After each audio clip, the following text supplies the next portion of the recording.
Patient হচ্ছে নিজ মুখে স্বীকার করেছে তার আসলে দুইটা বাচ্চা আছে। দুইটা বাচ্চায় একটা হচ্ছে 6 বছর, একটা হচ্ছে 4 বছর, এবং তার হাজব্যান্ড মারা গিয়েছে যখন ওনার পেটে 4 মাসের বাবু ছিল তখন। হ্যাঁ, তো পেশেন্টের কাছ থেকে যেটা শুনলাম, সে এখন তার নানির কাছে থাকে এবং পেশেন্টের সে সামর্থ্য নাই যে সামর্থ্যে উনি বাচ্চাটা হচ্ছে লালন পালন করতে পারে। এখন উনি স্বীকার করলেন যে উনি আসলে বাচ্চাটা একজনকে দিয়ে দিয়েছে। কিন্তু আমাদের কথা হচ্ছে যে একটা বাচ্চাকে যখন দিবে, তা সেটা একটা মানুষ তার বাচ্চাকে দত্তক দিতেই পারে। যার বাচ্চা নেই তাকে দত্তক দিতেই পারে তার বাচ্চাটাকে ভালোভাবে লালন পালন করার জন্য, কিন্তু এটা রাতের অন্ধকারে দেওয়া যাবে না।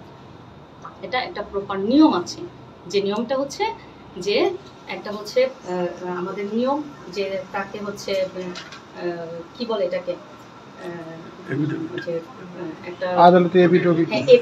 কোর্টের মাধ্যমে তার ভিত্তিতেই কিন্তু বাচ্চাটাকে আরেকজনের হাতে দিতে হবে।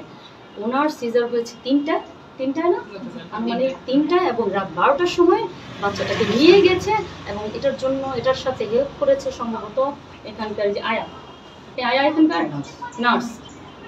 আপনি কি নার্স? আপনার কাগজপত্র আছে? আয়া, উনি নার্স না, উনি একজন আয়া।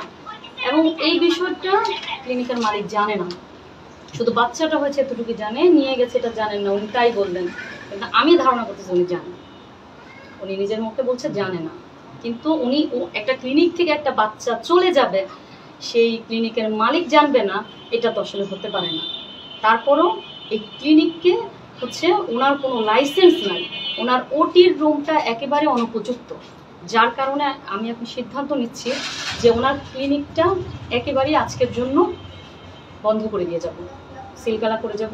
এবং ওনার এখানে যে পেশেন্ট আছে এই মুহূর্তে 4 জনের মধ্যে 3 জনই আজকে চলে যেতে পারবে, একজন শুধু আছে, ওনাকে হচ্ছে স্বাস্থ্য কমপ্লেক্সে স্থানান্তর করব এবং ক্লিনিকটা আজকের মধ্যে একেবারে সিলগালা করে বন্ধ হয়ে যাবে। এবং ওনাকে আমি একটু পানিশমেন্টে দিতে যাচ্ছি। এটা ভোক্তা অধিকার সংরক্ষণ আইন 2009-এর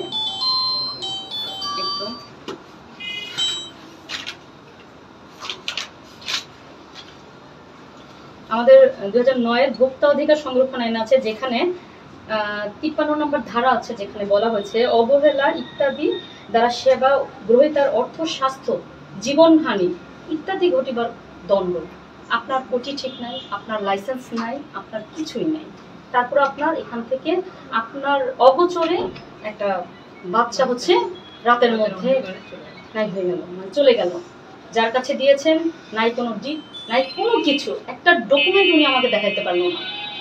এই কারণে ওনাকে আমি 6 মাসের জেল এবং হচ্ছে 1 লক্ষ টাকা জরিমানা করলাম।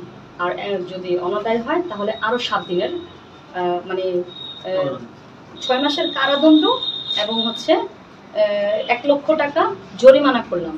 আর এটা যদি জরিমানা না দিতে পারে, অনাদায় আরো উনি 15 দিন কারাদণ্ড, বিনাশ্রম কারাদণ্ড ভোগ করে আসবে।